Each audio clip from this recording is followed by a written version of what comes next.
How's everybody doing? Welcome back to another Third Thursday live event with Underhill Bonsai here. My name is Evan Pardue.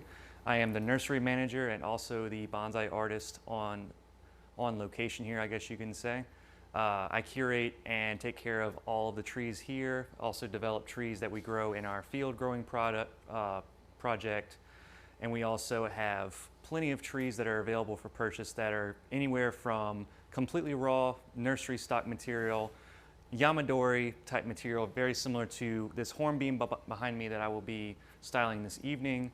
And also we supply other things such as bonsai tools, bonsai wire, our own soil that we make in-house, fertilizers that you could, any kind of fertilizer that you would ever need as far as synthetic and organic fertilizers. We also offer a wide array of bonsai pottery, so anything from Yijing pottery from the purple clay Japan type pots, all the way to American artesian pottery made by Lynn August, Byron Myrick, Chuck Eicher.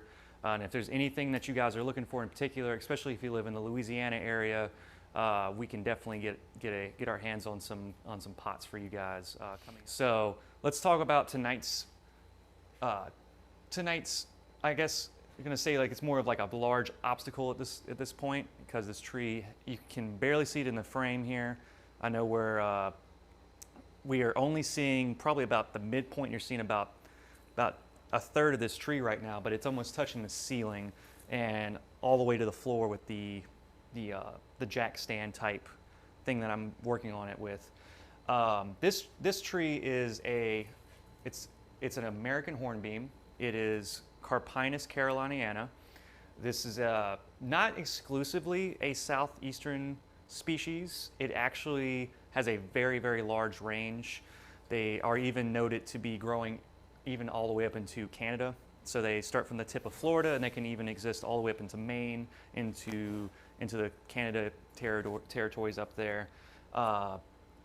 This tree was collected here, though. It was collected locally, in Covington area, Tchefuncte River, understory area, kind of like half washout, very sandy environment, where the other trees very similar to this, other hornbeams, other species such as huckleberry, frackleberry, parsley hawthorn, green hawthorn, bald cypresses, sometimes depending on how sandy the soil is there, but how acidic the soil is too. So this guy was pulled out of that area between here and in Franklinton, and Benson Green collected this tree. He's our Yamadori collector. He has collected several hundred trees for the nursery. He is the leader and part of our Yamadori collecting team here at Underhill Bonsai Nursery. So he pulled this himself, actually, believe it or not. This tree was a lot taller than this, and we've had it here for 2 growing seasons, or 1.5 if you want to say it so far. And it's had some very, very minor work done to it recently. So it was pulled by Benson, and according to the story, whenever he dug it out, he actually put it in a backpack, a hiking backpack frame, and strapped it to his back. And it was probably, I remember when we chopped it, it had about a good 3 feet up here that was still on the tree, as far as this big chunky trunk goes, as far as that goes. And it had a lot more movement going up here, and it got a little wide.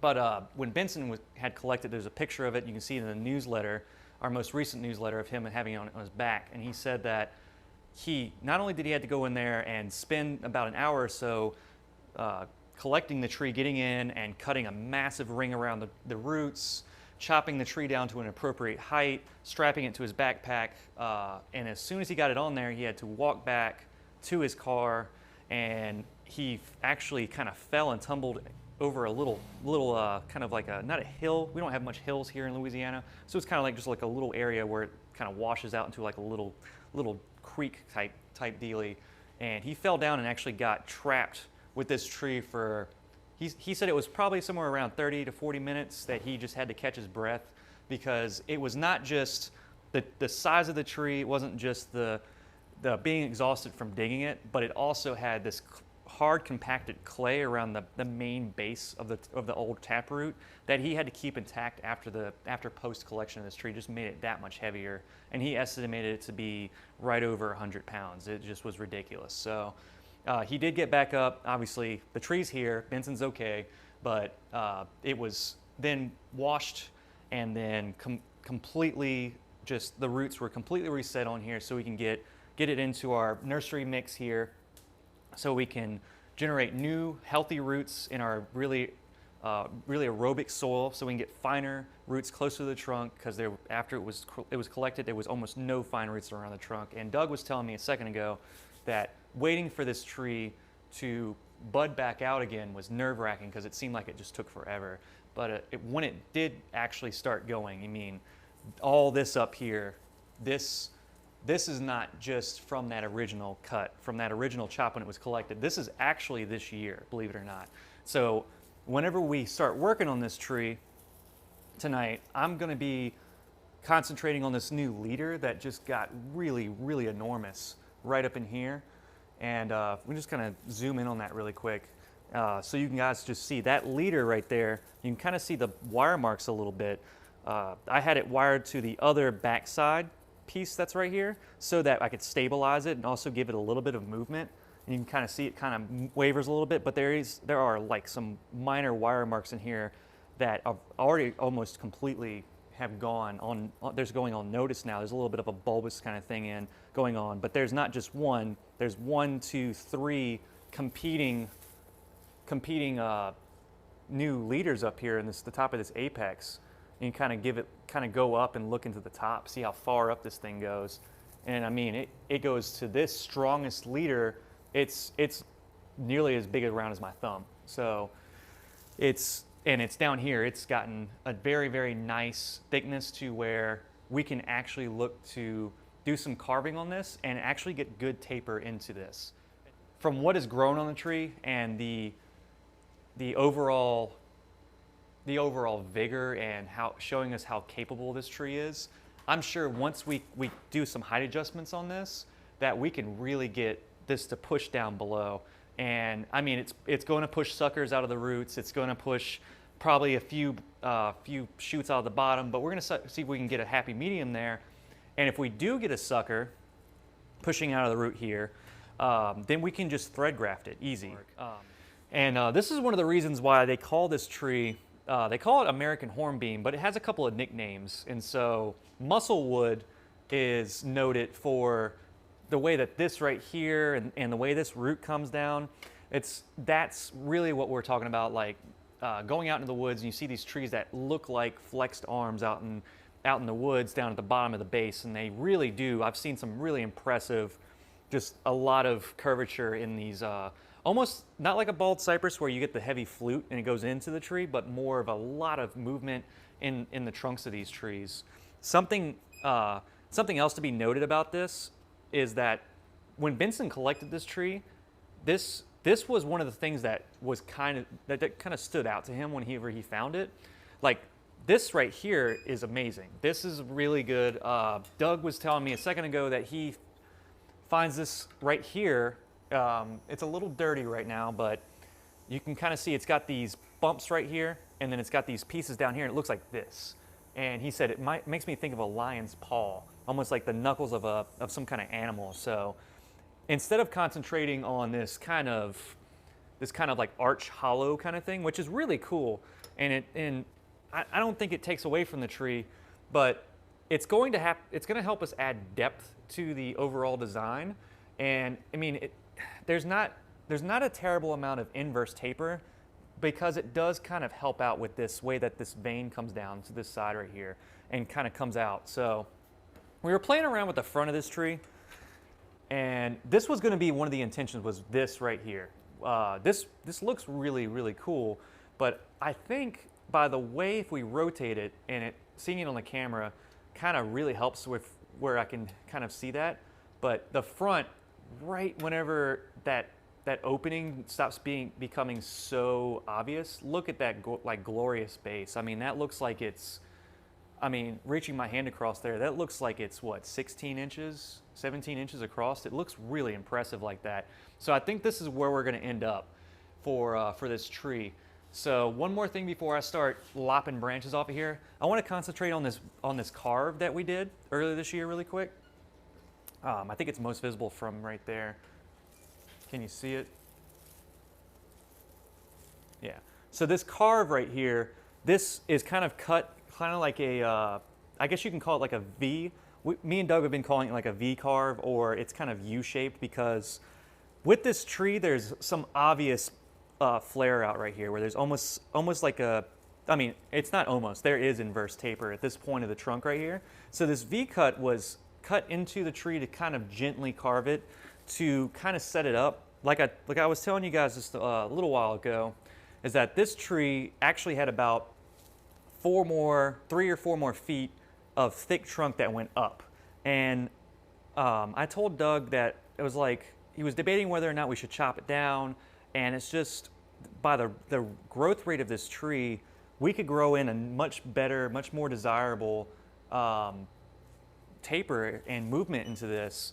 And so we chose to chop it right there so that it's not so tall, because right up in here is where we're just starting to get some straightness. And by doing this carve here, we can look to, oh, give me the other shot again.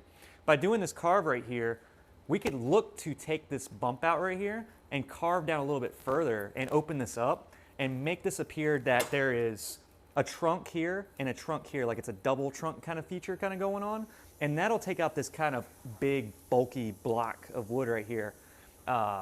And that's probably, it's not something I'm going to be tackling this evening, because another name for this tree is ironwood, and they are very, very hard. Even after having dried and becoming basically lumber or firewood, they are still especially very hard. So I remember when we carved this down originally, it took us a good couple of hours just to even get that chopped down to like it is now.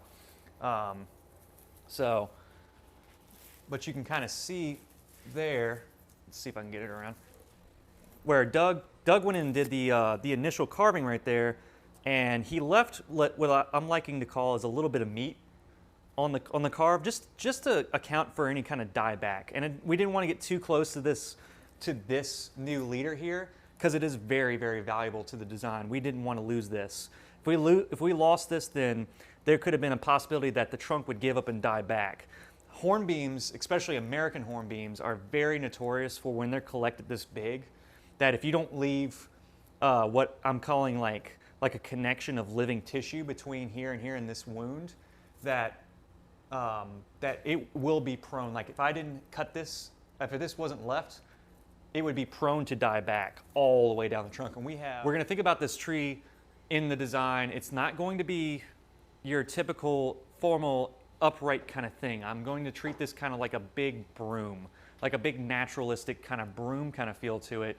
And it's going to, the canopy is going to want to spread very, very wide and very big, because being an understory tree, I gave kind of a whole rundown of this. It's in you can go check the blog post on our website at underhillbonsai.com, where I did have a little snippet of a lesson that I gave, where it talked about how to treat trees that exist in different ranges and different environments. And if you go reference that to the open field tree versus the understory tree, we're going to kind of make sure that we remember that, because we're dealing with a tree in Louisiana that gets pushed into the underbrush and the understory of all the other taller cypresses, black gums, tupelo gums, and just gets shaded out, which that's why the leaves tend to stay a little bit bigger on this.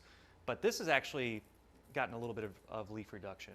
So the first thing that I'm going to do is I'm going to concentrate on this area where I was originally looking at the base and kind of choosing the front on this. Just since this is a deciduous piece of material, we do have the flexibility to choose the front based off the actual base of the tree, instead of a conifer where what we have is what we have. With this deciduous piece of material, we can actually choose a front, and if it doesn't work out for us, then we can always chop and try again or graft something onto it much easier than you would on a conifer. Not saying that you can't do that kind of work on a conifer. It's just with a deciduous tree, we could literally just start all over again. And so I'm going based off of the base that's down here, drawing a line. Is there a way I can get like just kind of leave it there, because this is going to be a lot of the whole tree here. So right where that base looks the most impressive, that's where I want to keep it in line with the camera there, and I'll kind of work off what I can see. So the first thing I notice is that, of course, there's nothing here, so that's going to have to be developed later on. But we have this really, really thick branch that's kind of grown at the back, and it does grow parallel with the trunk of the tree, but it can be utilized definitely for the sake of keeping this branch right here, and also for borrowing this branch that's in the back. This branch that's back here can be borrowed and kind of widely swept around to kind of fill in this spot here. It's a little hard to see because this light is shining directly in my face. There we go.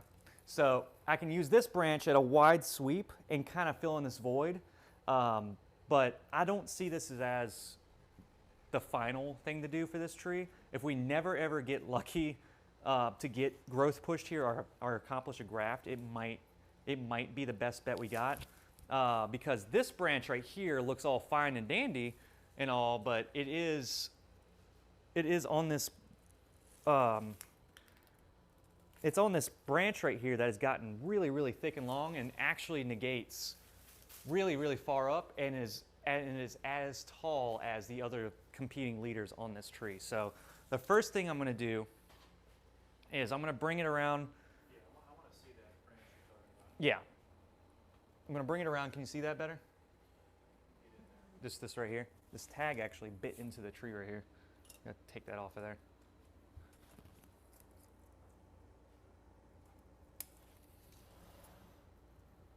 See, that shows you how fast this thing grew. It ate that bread tie that was on there holding its tag. So can you see that? How that's... Yeah, so see how this branch comes, it emerges from the backside, at the very backside of the design that I want to use, and then it comes up, and it's basically kind of like running parallel with the tree right here. And from this point up, there's not... Hold on, there's branches all in the way there. There we go. From this point up, it's just literally like it's trying to become another tree right here. I mean, if we were going for a clump form, this would be fine, but I don't see that being the overall design of this. So we're gonna get away from this really, really straight section here. And so what I'm gonna do first is I'm gonna cut it down in sections to make sure that I don't take off too much. Because one thing that could happen with this branch, if I let it go crazy and it peels bark, it could actually rip some of this really, really thin bark. I mean, when we say thin, it's like, imagine your fingernail, the thickness of your fingernail is how thick, it's actually thinner than the thickness of your fingernail is how thin the bark is on this new growth. So we want to make sure that we're nice and gentle. We pull away sections of this tree. I also want to kind of make this a little more manageable to get out of the way. And you can see how taking that piece off, I mean, you still got these pieces hanging in y'all's face here, but we want to make sure we come just a little bit at a time. And this branch is just pushing the limits of my concave cutter here, or my branch cutter. And kind of work this down a little bit. And I want to make sure that when I cut this branch back, I want to cut it flush to the new shoot.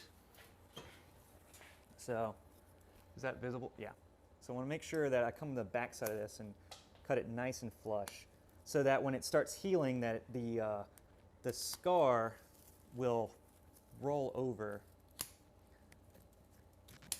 While I'm cleaning this up, are there any comments to be answered? No? Okay. So, just want to make sure I get in here and I can see the ring.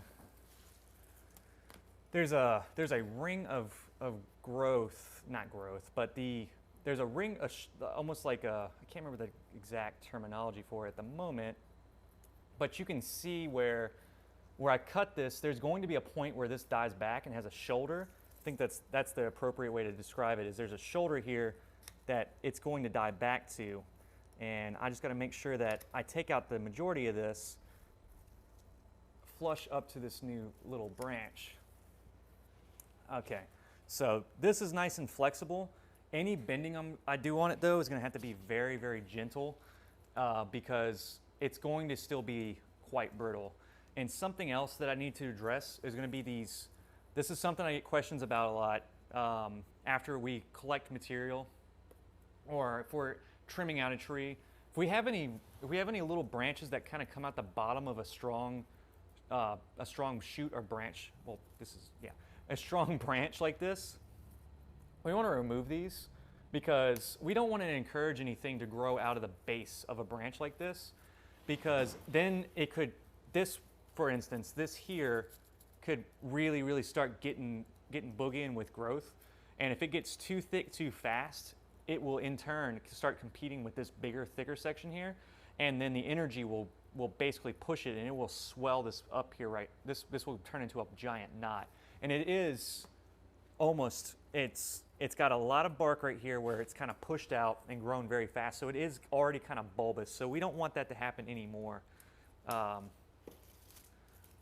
So we want to always, if we're ever going to rely on a singular branch structure, we want to make sure we cut to that.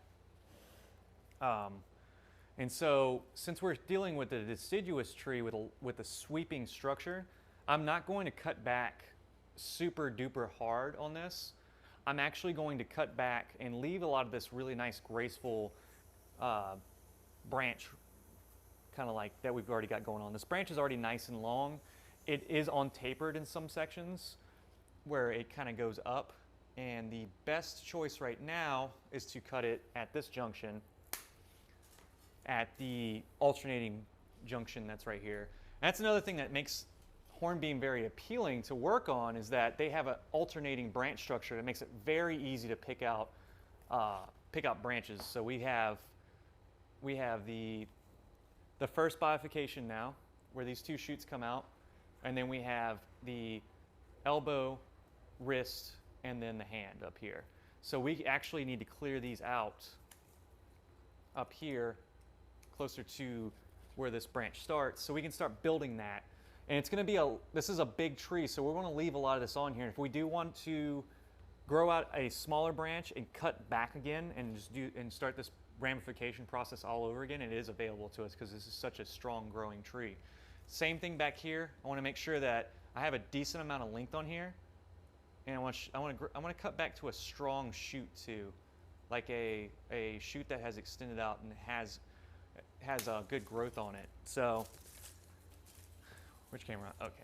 In the case with this branch here, so these down here are weak. Let's see. So I mean, they're going to have little to no actual good size to them, showing that they were not the strongest growing buds on the tree. But as you go up, there are some stronger shoots, and this is the tip of it that comes straight out. This was the original adventitious bud right here. This was the strongest bud on this whole entire shoot here. But you see, as it grew, Hornbeam has this really good growth habit of just shooting out all these other branches here to start developing a thicker canopy, because I mean it has to in the adverse environment of being an understory tree, it has to grow thick and it has to grow fast and it has to grow wide at a very reasonable rate to keep up with all the other plants that are kind of crowded around it. So let's see. And something else that I noticed about this tree is one of many names. This kind of sweeping kind of habit like this is very reminiscent of a beech tree. And if you look it up, another one of the common names for this tree is blue beech, which, I mean, this guy just keeps getting more and more names added to his repertoire. It's got one hell of a reputation going there with all these fancy names. So we're gonna go in here and keep in mind the same structural. I like where all this is, like where all these shoots are now, and I've gotten down to a good structure on this branch where I just need to shorten up these shoots. But also I need to keep in mind that if I want to grow some of them longer, that's gonna, like this for instance right here, this looks like it had some dieback on that right there, on that piece that I just cut off. So I'm gonna have to leave this on here and not cut any of it off. But going back down the branch, leave something like this as well, because I want there to be taper in our branch. It needs to be taper not just in the trunk, but also in our branching, so we get finer, so it gets thick and then tapers out and gets finer and finer and finer and off into space. So this is going to be left on to thicken because it's the furthest back, and these thinner ones are going to be left to thicken a little bit. This one's actually right at the limit where it needs to be cut.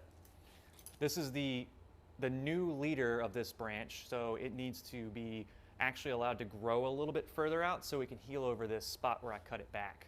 So going down here, this is kind of where I want this branch to be, this kind of thickness here.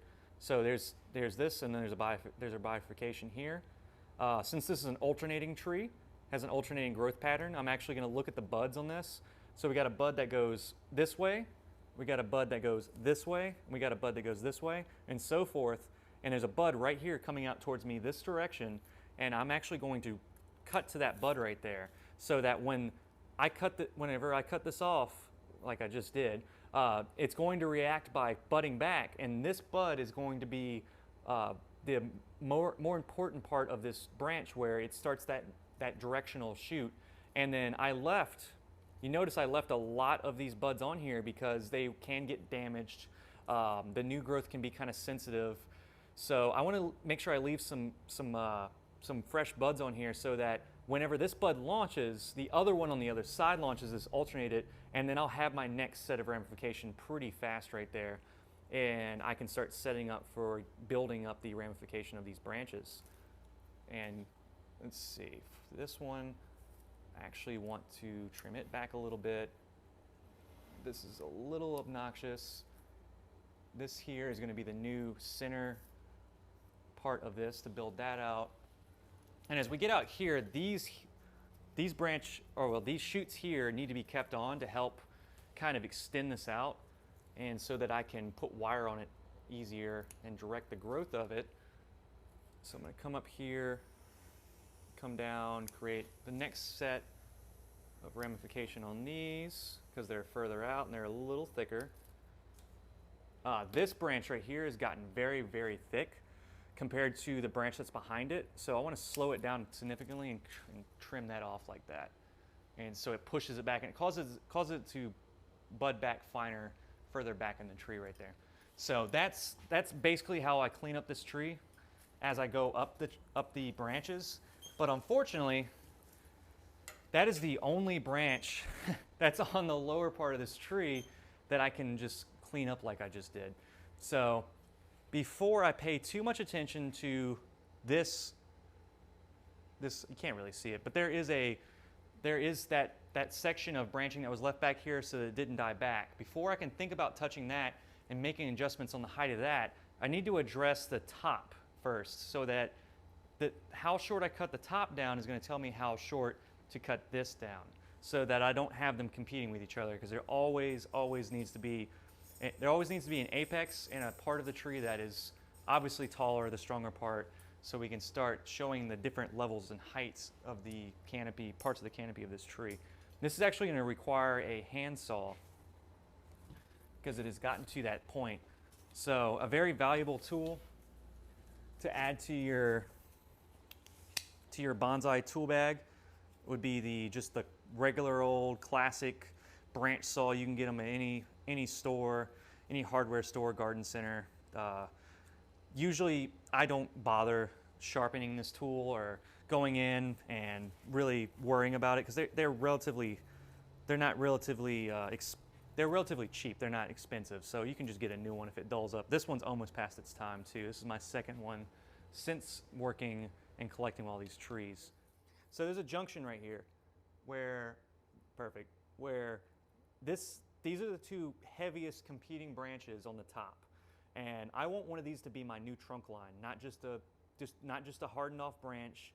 I want it to become the new designated top to this tree. And right now I'm seeing this one, without a doubt, has better movement. It comes slightly towards the viewer. If anybody knows about my style and the way that I usually do my trees, the tree tends to lean back slightly and then come back over the top of you, especially if it's a tall tree like this, especially if it's a big tree. Because we want to kind of have like that inviting canopy that kind of comes over. So this is perfect, this branch right here. So I want to be nice and easy with this, like I said. Even this, believe it or not, if I'm too rough with this part of the tree right here, even this could rip off of here. So I got to be really, really easy. I got to make sure I have full stability of this. I don't fall over or something, and just kind of take out the first ring of this. There's also another branch back here. I think it's actually connected. Oh no, it comes out of the crotch of these two. So I don't want to cut that off just yet. I want to kind of see what that looks like. So usually with these saws, you want to nice long strokes. Use the entire blade. And when they're nice and sharp, they cut really, really surprisingly easily through wood like this. So as it starts to kind of loosen up, it's gonna kind of move on me a little bit. Let's see.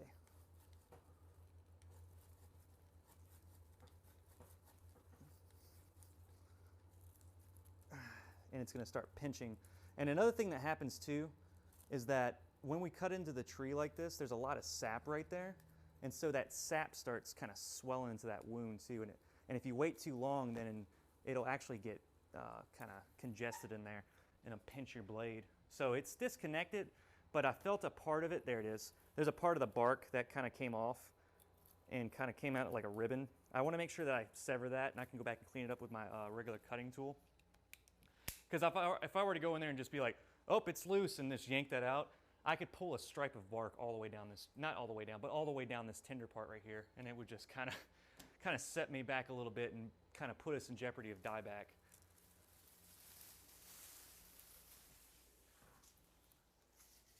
Let me throw this outside.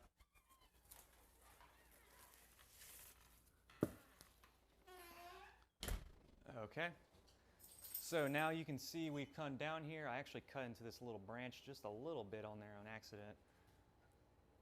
But it looks like I might be keeping this branch that kind of comes off to the side here.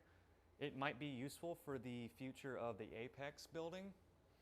And then I'm gonna look up this line. And one thing that's really, really, it's challenging to look at this and say, okay, you just cut so much off of this tree. How much more could you possibly cut off of there? And I'm looking at this, and there's a point where there's these two really, really strong branches right here, and they're the same size. And in some cases, I've seen some people kind of get scared of this whole thing and be like, well, if I chop that off already, then I want to keep as much as I got up here. I got a lot of real estate up here as far as branching. But honestly, these two up here, this is kind of bulbed out, like bulbous right here.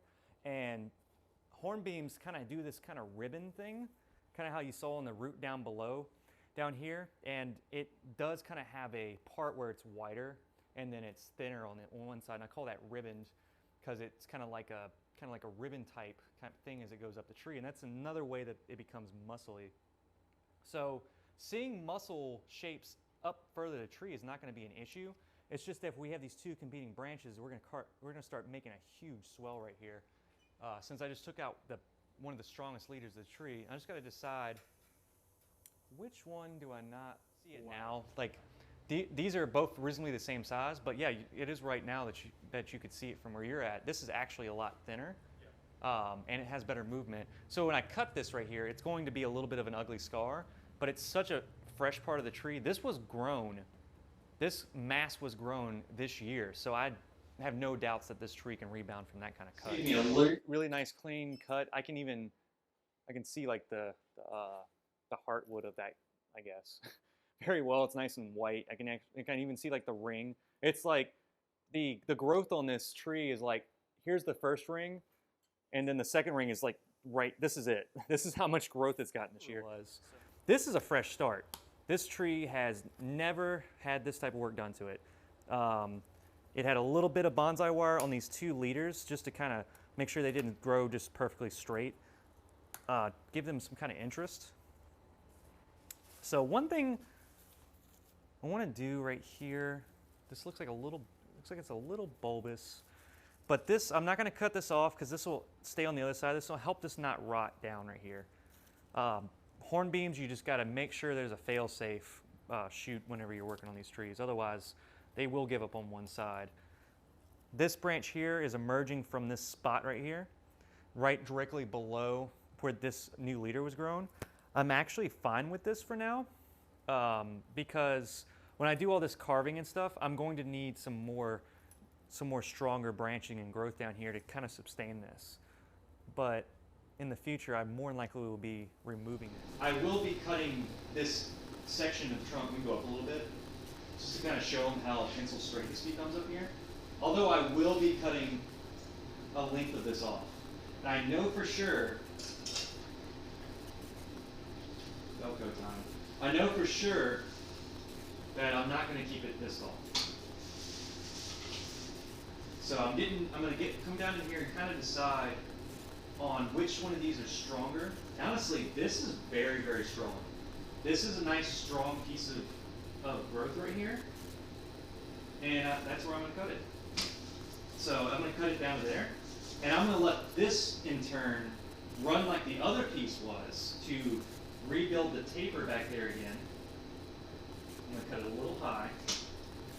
And so that this will thicken and continue this. So one of my favorite things to think about whenever I'm designing a tree like this is that John Naka said, build a tree on top of a tree. So I want to imagine like this massive form right here, I'm making another little tree. This branch itself is a little tree on top of that. And that just kind of helps me better think about, here's the taper here, here's the taper here, here's the taper here, and here we're going up to this next set of taper. And then this growing interior is not a bad thing. Like I said, leaving this on here. And then we got this kind of back branch kind of thing going on here. I'm going to cut it back to the strongest shoot back here. Let me turn it all the way around. There is 2 shoots right here. This one, unfortunately, that's how fast it grew. I couldn't catch up with that as quick as I would have liked to because I was worried about this side. And I got these wire marks over here. And they're not the worst thing in the world. They do suck. It does suck that happened, but I'm just gonna have to deal with this. And I know, actually, I'm looking at it, and there is one way I can deal with this, very easily, actually. So this right here, we were talking about exactly. Just this right here, how I was talking about how there's this really strong shoot, and there's another shoot right here growing. See how that swell just happened right there? And it's going to keep doing that. And it could swell even as big as this one over here, even with these tinier branches. So this has to come off. Like there's no question about that. And Doug was whispering about a solution about this wire mark. You notice how this wire mark, can you see that wire mark the way it goes in there? Okay, that wire mark cuts straight across here and causes that kind of inverse taper on this branch.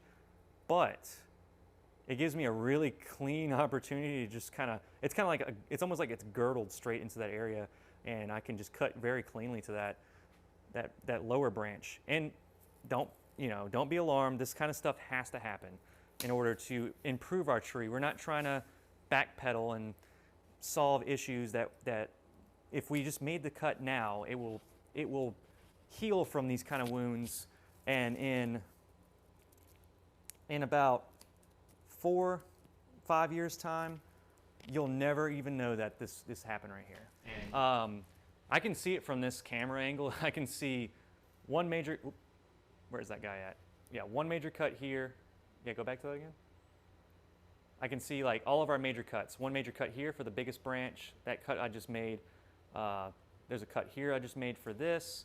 And then I can see there's the major cut that I did down here. So all these cuts, I can see they're very white, very visible on the camera here. And I mean, that's just, I'm going to have to go in and take a razor blade. And this isn't good practice, guys. This is something that you should always have a nice, fine, sharp razor blade in your tool bag, and go in and make sure that these edges are all nice and smooth. You don't want there to be choppiness to these cut edges. If you want this to heal over very nicely, you go in with a razor blade and you cut that nice and straight, because it's just like surgical tools. You want to make sure that the tissue is not torn. You want to make sure that it's nice and flat, so when the scar heals, it will actually roll. You won't have all these different levels of the scar, and it will roll unevenly. You want to make sure you clean these up. And that will bring me up to this branch up here that I've been working on this whole time, thinking about this main apex. Obviously, this is the biggest part, and when we carve this out, this will be even more prominent and more noticeable of the taper in this. And so this here is going to be my next debate, whether or not I cut this really, really far back. If I cut back to here, if I just go out here, and I do see two really strong, nice formed shoots out here. And I see where there's two of them. There's a nice bifurcation already happening. There's a couple of other stronger shoots in the back behind it. So I can make this my next part. And of course, I can't leave this long like this. And really, this will thicken up. It's right at that point where I don't want it to be close to the thickness of this main apical branch right here. It's going to thicken with time. There's a couple of trees I have out in the back that I have noticed that over the years of development, that with growing more shoots up here and developing this branch structure, because I'm going to use this branch here as it gets stronger and bigger. This will be another branch here. This will be another section. This will be another branch. And we'll get this big spread of a canopy here, out here at these points out here, and it seems small right now, but this will get big. And it's not going to get big as this one did, as I allowed it to grow so freely. It's going to take a little bit longer for this piece to get bigger here. So I'm going to actually chase this back and make sure that it doesn't compete with the main. Because I'm going to take this shoot right here. Which camera am I looking at? This one? This one. Yeah, the detail. So I'm going to take this shoot here, and I'm actually going to take a piece of wire. I'm going to point this straight up in the air, because whatever shoot and whatever branch is the closest to the sun, it seems so silly for me to tell you guys, point the strongest, the shoot that you want to be the strongest towards the sun, and it will grow faster. That is literally what the instance is here. We're just going to take the strongest shoot that we want to be the tallest part of the tree. We're going to just point it straight up in the air. It's as simple as that. The only other thing that I'm going to adjust here is just some of the lengths on some of the branches here. This is good. This is a fine piece right here. This will help heal this wound. And I'm going to throw a couple of pieces of wire on this.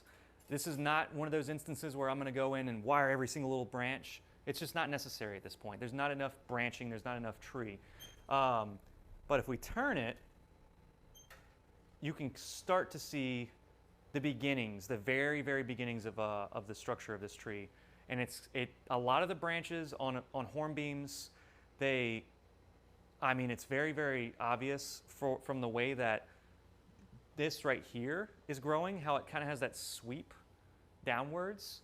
That's something that is going to happen with a lot of the branches on this tree, as it kind of, they are actually very, very close in relation to the American beech tree.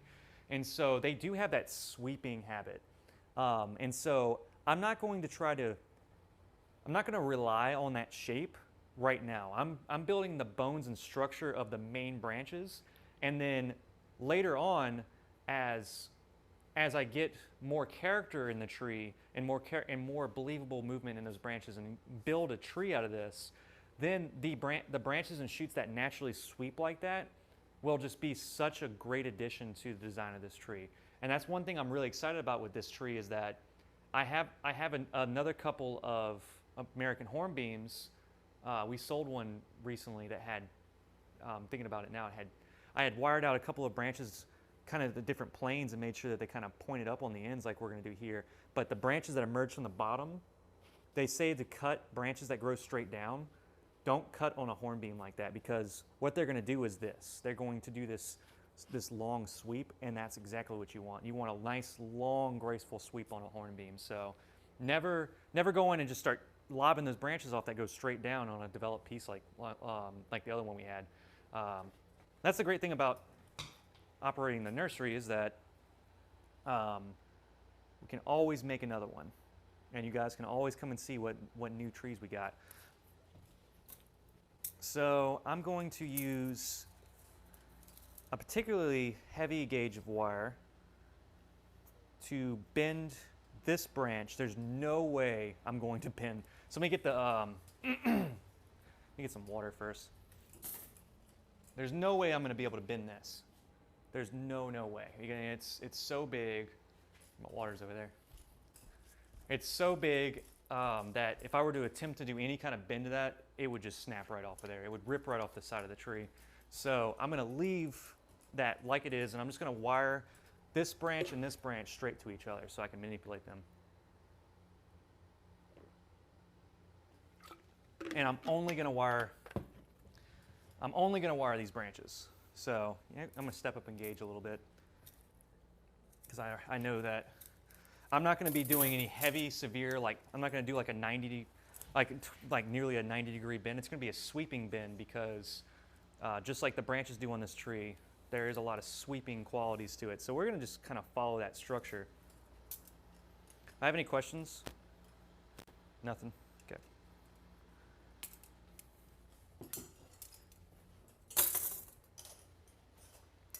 So starting down here. Now, I'm going to have to get into a comfortable position to wire this, because I don't want to risk breaking it. So if you guys can't see for a second, I just have to get in here close.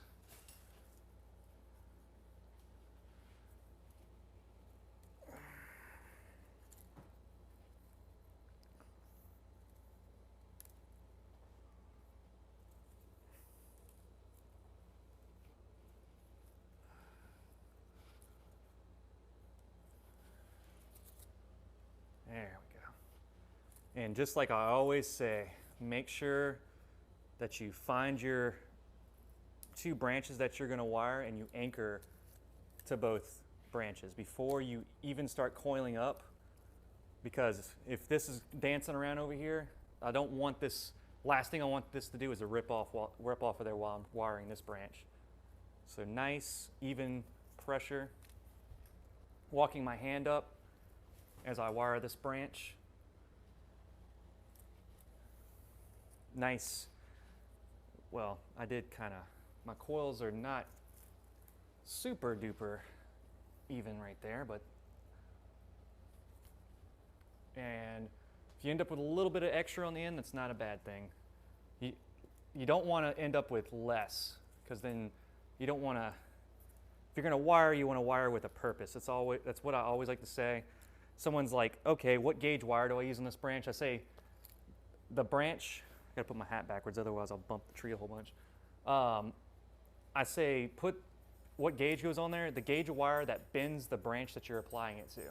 Because when you bend a branch, you want to bend it with a purpose. You don't want to bend it like a half, like a 1/4 inch to one side. If we're going to bend this branch, we're going to make some adjustments. We're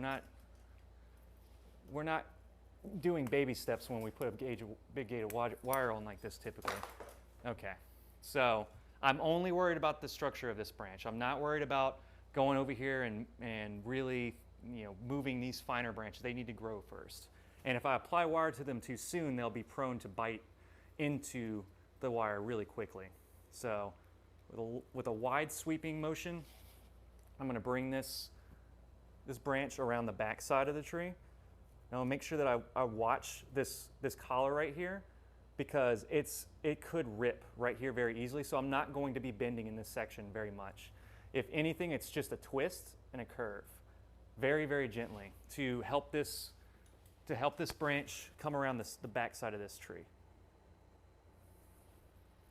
And so when I turn it, now you can see this branch emerges from the back.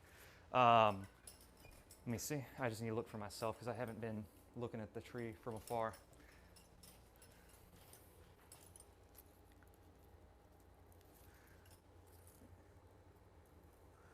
Okay. And you can't see a great amount of the branch because we're going to be relying on growing out shoots like this to come around the backside more. Or, you know what even would be cool and a good thing to do is that if I come down to like cutting back all these and all this growth up here and I just don't get anything right here, I could use this branch and I could literally graft it right here. So easy. And then once it grafts and it takes, then I just cut it off and then I'll still have this branch. It's crazy. It sounds like a mad science experiment, but it does work that way.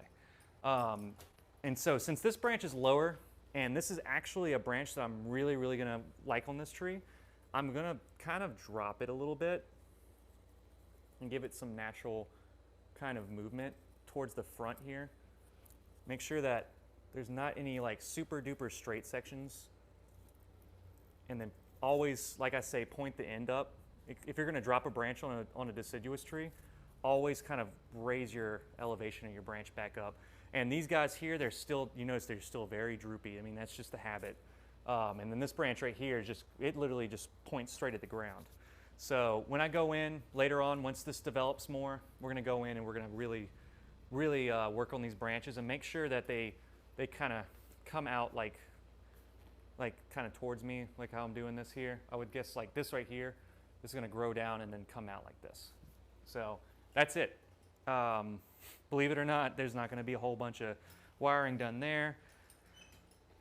And also, it's gonna allow the sap flow. I did cross over this wound a little bit, but here's the thing about wounds and how they heal is that protecting the middle of the wound is not the most important part. It's actually the sides. So you could actually make like a little snake, like if you ever worked with clay and you roll a little snake in your hand like this, you can do that with your wound sealer. And you can roll it into a little snake and just push it on the rim of that cut. That's a little trick that I learned recently, and it actually works pretty well. So this time around, I'm going to anchor these two branches to each other. And that's not thick enough. Let's see. This is thick enough. So last time I put a piece of wire on here, I came from this direction, and that's what caused this to kind of wire to cut in here. So I'm actually going to come around the other way and come from the other direction. And this is not long enough, so we can't use that.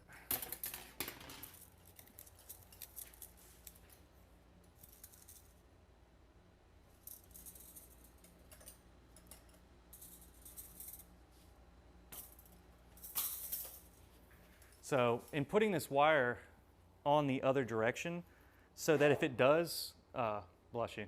So if it does cut in, that when it does cut in, that the cut in scar of it, I guess you can say, will actually grow around the opposite direction and kind of start, it will go over that old wire scar and kind of cover it up in a way. Make sure I'm nice and easy with the wire application here. Okay.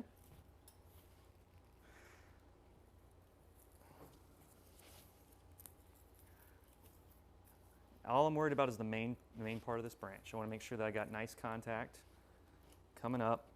I'm not crushing any shoots.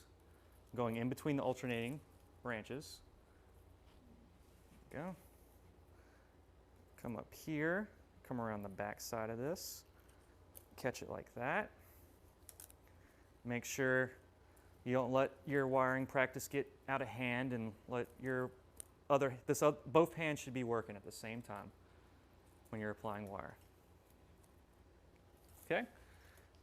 And I'm going to be using this branch as it is pointing straight up, but I do want to give it some more some more natural feel to it. Let me take this blunt off of here. Bluntness. So let's see, how's it look in relation to the tree? So I want to kind of leave this straight upness kind of right here, and then I want to kind of fan out. It's one thing I really like to do on deciduous form, is kind of do like this, where it here we go. I want to do this thing where it comes up and then it comes out and then it goes up a little bit again. It has like this, almost like a shelf kind of feel to it. That's one thing that makes it feel lofty on the top, makes it feel like the tree at one point tried to go straight up, and then the growth got so strong that it kind of sagged a little bit, but the tips are still coming up again. All right, I'm gonna do the same thing with this piece of growth over here. Come up a little bit, and since this is emerging at the back side, I'm gonna take advantage of that and make it actually kind of fall more into that zone behind and above this branch down here. And also want to keep in mind that this lower, heavier branch, I don't want to be directly over it. I actually want to give this branch a chance to get a lot of sunlight to penetrate in this area, because this is going to get full very fast. And I'm going to be chasing the growth on this tree for the next couple of years. The only couple of branches I'm worried about are these two, the main apical branch and then this branch right here. So I might go ahead and throw some wire on these two little smaller branches here, just to give them direction so they don't just grow wild in the wrong direction. So we're going to go with this smaller gauge wire, which I'm going to apply rather loosely, so that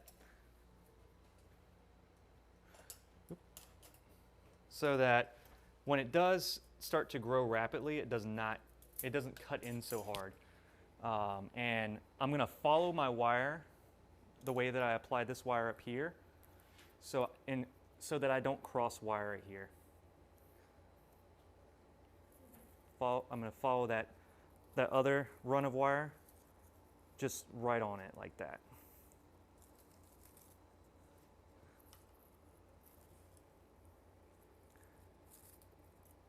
Make sure that I come up.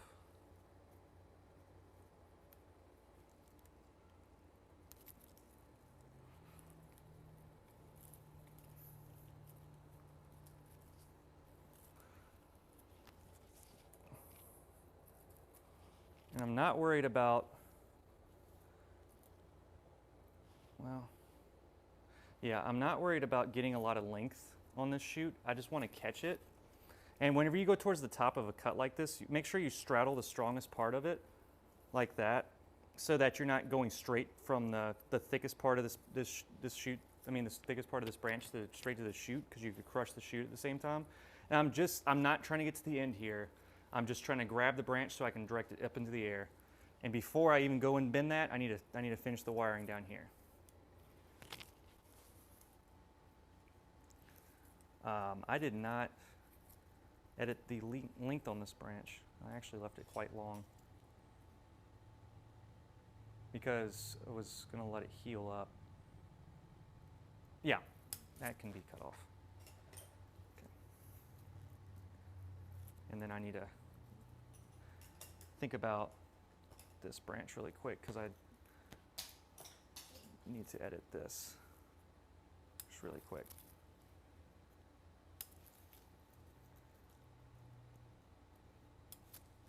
Okay. All right, same thing here.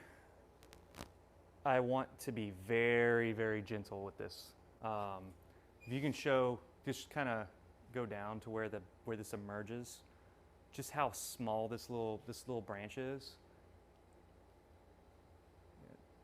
Just like where this comes up right here, I want to make sure I'm very easy about bending that up in the air, because if I go straight up, it's going to crush this right here, and it's going to crush my dreams of developing the top of this tree. So it's going to be a nice sweeping curve up into the air, just like that. And then right here, just for interest, since it goes back in a little bit and then this comes out, I'm actually going to go in further and then to the side over the center of the tree, and then I'm going to point this in the air, so that just this shoot whenever this shoot turns into the actual new trunk line of this tree, it becomes more interesting. And then for this, since this is the front, this branch is actually not in a bad spot. It has a nice rise on it. It just needs a little bit of natural movement. Just like that. And it's kind of, you can kind of see how it's kind of following this branch over here, where the branches down here are kind of coming down slightly. There's gonna be a lot of lift up here. And so the last thing I'm gonna do is throw some thin wire on these smaller branches, these two notably, just because they're gonna become very important in the structure later on to build my apex out. Yeah, it's not that bad of a looking tree. It's just, it don't look like much right now, but. Oh yeah, wouldn't throw it back. Wouldn't give up on it right now. After the 5 years of building the bones and getting this ramified and these wounds start to heal and we get some good wood carving, I mean, after that, just the ramification, like the building of the refinement of all the refinement, like just wait, next year I'll probably be doing my first refinement wiring on this tree, like going in and taking all this fine branching and really giving it some character and some movement, because this is going to be a monster of a tree to go in and take every single one of these little shoots. My dog Chloe is scratching herself really loud. But we're gonna take all these little fine shoots. That one's slightly on a different level. All these fine shoots and just, I mean, there's like these two right here, these two shoots are not really a big deal to me right now. Because I mean, those are the only fine shoots I'm really worried about. I mean, there's one down here. I can get that one later, but I'm not sprinting to a bonsai tree right now. Now that I'm looking at it on a camera, I can actually see it. You know, I see that branch coming there and sweeping nice and low. I see the curvature of the trunk here, and then this branch coming in and giving us some back stuff. I don't even think that we should even force the tree to push growth on this side. I don't know if it's necessary, but I can definitely see the top of this tree, and it does look really like it's going to shape up really nice. And once this grows out, next year, so next summer, I think we'll do a nice refinement on this. Once it buds back really nice and strong, we'll do some refinement, pruning, and then do some wiring on this and just get it nice and formed up. Get some of this canopy area nice and formed, and then go in here and do something with this wood carving. Give it some thought. We're gonna give it some thought, see if we want it to be a hollow, if we want it to be carved in a way where we'll encourage the tree to kind of heel it over.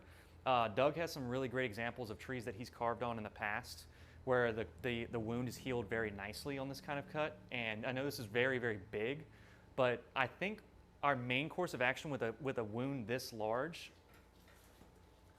see it better there, with a wound this big, you can see the palm of my hand fits all the way in that cut, and it does have a piece of it that comes out pretty long. It comes out about that far right there.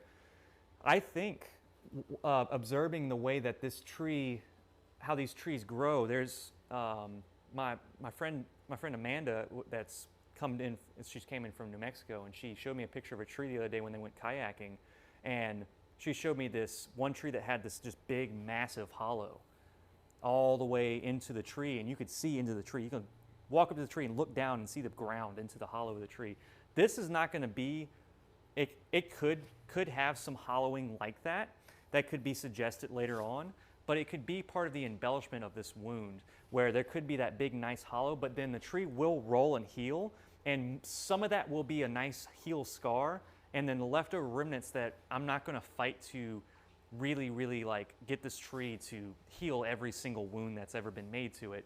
We're going to actually take some of those wounds and embellish them and make them a good feature of this tree. This tree is big enough that we can actually get some really cool little big tree, various little details that when the viewer comes back to it, every time they're going to find something different. And this is one of those trees where you can really go in there and add like nice little elements here and there.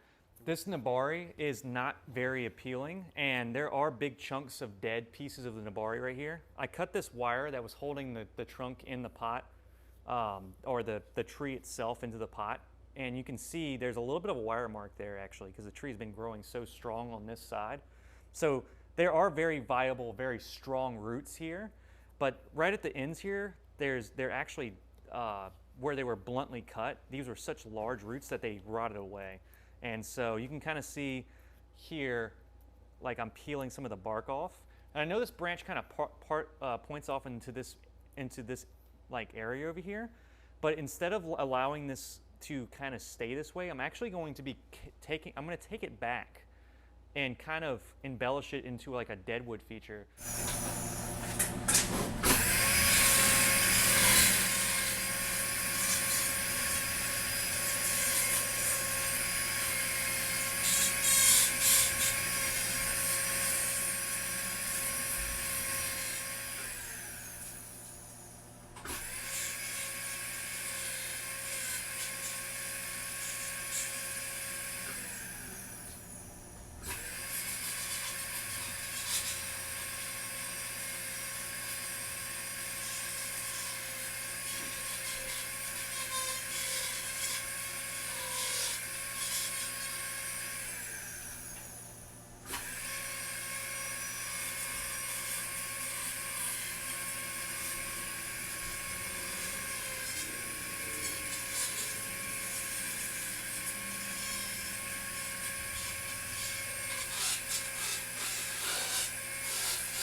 How this is very long, it feels like, compared to the rest of the tree. It's just that a lot of this is going to be submerged in soil. I'm going in and I'm making some adjustments here to the length of this. At the same time, a lot of this will naturally rot away. So I'm leaving a lot of this on here. Realistically, this will eventually rot away to this point because it's such a fine, big root. Whereas this one here is actually very long. It's longer than this. This root where it comes out here, it's actually like it emerges further out. It's just that this one's foreshortened by the way you view it, whereas this one's flat against that plane, foreground and background of this plane that the tree exists in. So I'm gonna go in there and I'm gonna make that other hollow mark, but I'm not gonna go super crazy on it. It's just gonna be a beginning hollow, and then we're gonna wrap this up.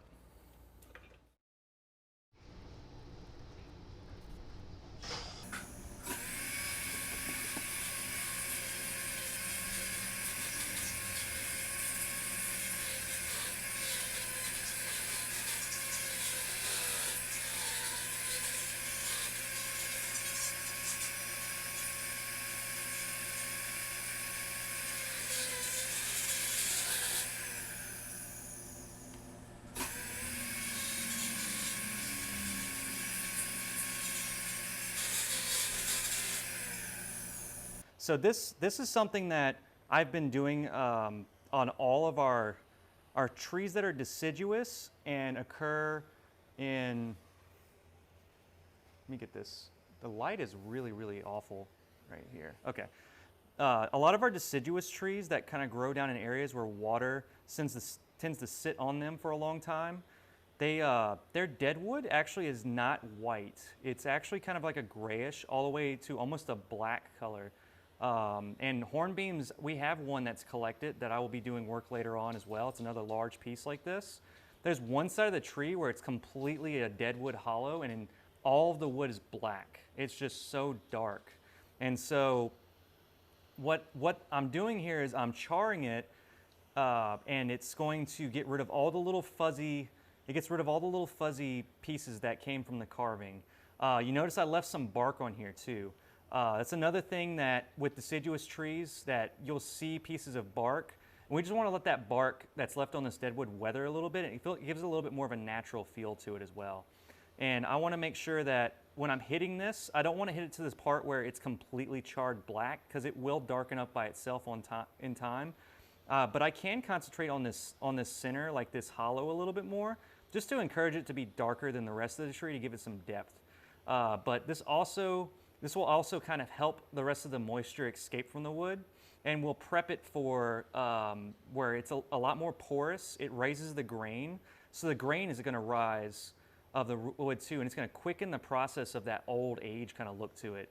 And then I'll go back once.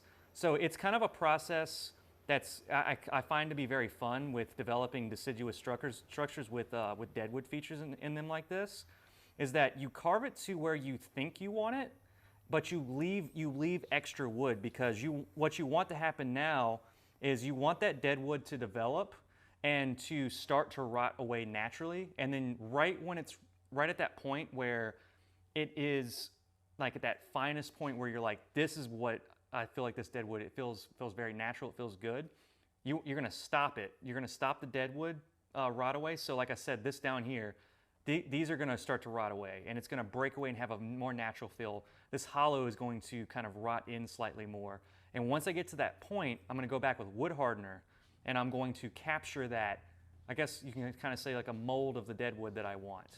And so if it's not dark enough still, if it's still whitish like this and it gets kind of quirky and weird, it's going to be so absorbent that I actually go back in with Indian ink, slightly dilute it so it doesn't just turn it pitch black, and I'll actually color this darker in gray, and then I'll wood hardener it. And wood hardener is a wood plasticizer, so when it plasticizes it, it's going to be water resistant and rot resistant to an extent. So the interior of the wood is not going to necessarily be rot resistant, but the exterior shell that we paint it with wood hardener will be. And we could actually do some really intricate, cool things with this as it rots up the side. And I think this will be kind of a feature of the tree, and it will in some ways connect to some deadwood feature that's up the top of the tree as well. But this is pretty much the extent of the work I'm gonna do this evening. I'm not pushing this tree super hard. It is still a very, very young tree and is not quite bonsai. It's barely pre-bonsai at this point. We're still in the super duper early development stage. And I see other parts where I could go in. Like there's a piece back here that's also blunt that I could also do some wood carving into, but I'm not worried about that right now because I'm worried about the development of the tree overall, as far as the front right now, the supposed front. We dropped it down so that the front of the tree is more visible. Let me get it back against the black. And so we can get that finishing shot of the tree right there. So this top's going to be allowed to grow out nice and strong. We're going to regrow this new little branch here. That's going to turn into our new apex, our next piece of taper. These branches are going to be the supporting parts of the apex. This is going to be that piece of connecting live tissue so that this doesn't rot all the way down. And I'm going to control that by either carving it out, by making, depending on what the tree does, because I can't see the future on this tree. From working with so many trees in the past, I can visualize the future, but when it happens, when I actually see what happens with this tree, I get some extra shoots or branches I didn't expect. It could change my opportunity slightly with the way I work with this tree. This right here is always going to be kind of an issue, but like Doug said, if branches grow on the inside of this curve, it might not even be something we want. But in the case we might want a branch here or something, which would not be a bad position for a branch from this tree, we could always take this and graft it through or something. And so other than that, this tree is going to be put into the shade in the back. It's going to be put into some nice deep shade as it is an understory tree. And it's going to make one last push before fall. And it's going to flush out with some nice growth and set itself up for next year. And we're going to be setting some more buds on this tree. And I might even think about greenhousing this tree just to extend its growth time a little bit and then give it like a month of winter dormancy. So with a tree like this, we got to be real careful. We don't want to push too hard, too fast, because you may be like, this is a big tree, so we can do some big things, but we still need to keep in check where we're cutting, what energy. Anywhere we cut, that energy we're telling the tree to stop, and it could weaken parts of the root system. That's not completely 100% developed all the way just yet. So we want to we're going to make steps. We took off a lot of branches that were unnecessary that were going to cause issues in the future if we allowed them to grow any bigger. We did make some big structural steps where we're making baby steps towards wood carving comes next year. Any thought of a final container for this tree is years down the road. So this is where we're at now, and it probably will be in this plastic tub for the next 3 years. So yeah, maybe next year we'll slip pot this into a wooden container. And also the wood is going to be able to give some breathing room to the roots on the side, almost like a natural air pruning kind of thing too. So we can make multiple slatted kind of side for it, give it some nice breathing room so those roots grow faster and easier. But thank you guys for tuning in with us tonight. This was very exciting to see this tree go from Yamadori stump to the very beginning promising structure of a really, really killer tree in the next 5 years. We're going to see a really awesome tree here. So forgot to mention, tuning out from the Hobbit hole is what we're calling the workspace now, reference to Underhill and the Lord of the Rings. But you guys have a good night.